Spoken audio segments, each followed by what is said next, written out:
I don't know if you can ask anyone in an agency principal role if there is a bigger ongoing challenge than staffing and talent generation and talent retaining. The worst thing that can happen is you have homegrown talent and then they leave. You spend months and years developing someone, turning them into a cold-blooded assassin, and then they get poached. And I think, in years past, we've gone from social media and digital natives that have grown up and have entered the workforce, and they don't know a world without social media. They don't know a world without a device in their hands constantly.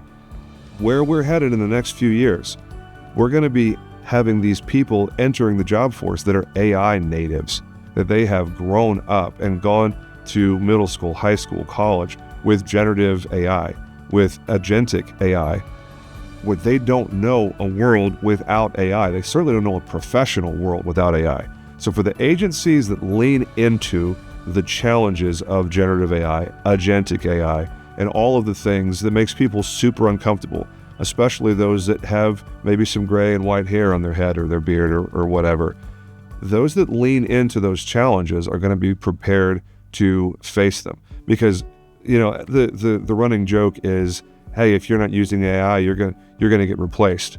Well, AI is going to replace you, and I disagree with that.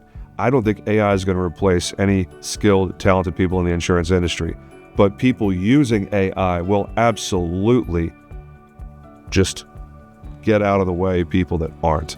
Because if you're manually inputting data, if you're not using Gen AI for policy review, for document generation, for comparison, there's so many things that are low-hanging fruit for people to just hop on to ChatGPT or whatever your preferred version is and just start asking it questions, helping you understand just the little things here, little thing there. Oh, you know what? I bet AI could help me with that. I've got to draft an email. Wonder if AI could help with that. I need to compare these two quotes and give me a summary with a bullet point analysis of what the differences are between them. Well, you could read them yourself, but AI can do that.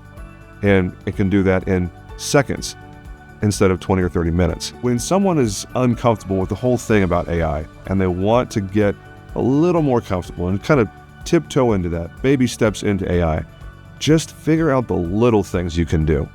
Just take a bite of the apple, just one little bite. Maybe it's asking it questions. Maybe there's a profile of insured you're trying to figure out how to approach, or what sort of insurance that this profile needs. If you're building out a niche vertical with your sales and marketing team or whatever, catch me offline. There's so many ways that you can, in easily accessible ways, start to get into the AI process. Because, hear me, it is non-negotiable. You must be doing this, or you will lose ground and lose market share and lose policies and lose revenue to agencies that are much more comfortable with AI than you are.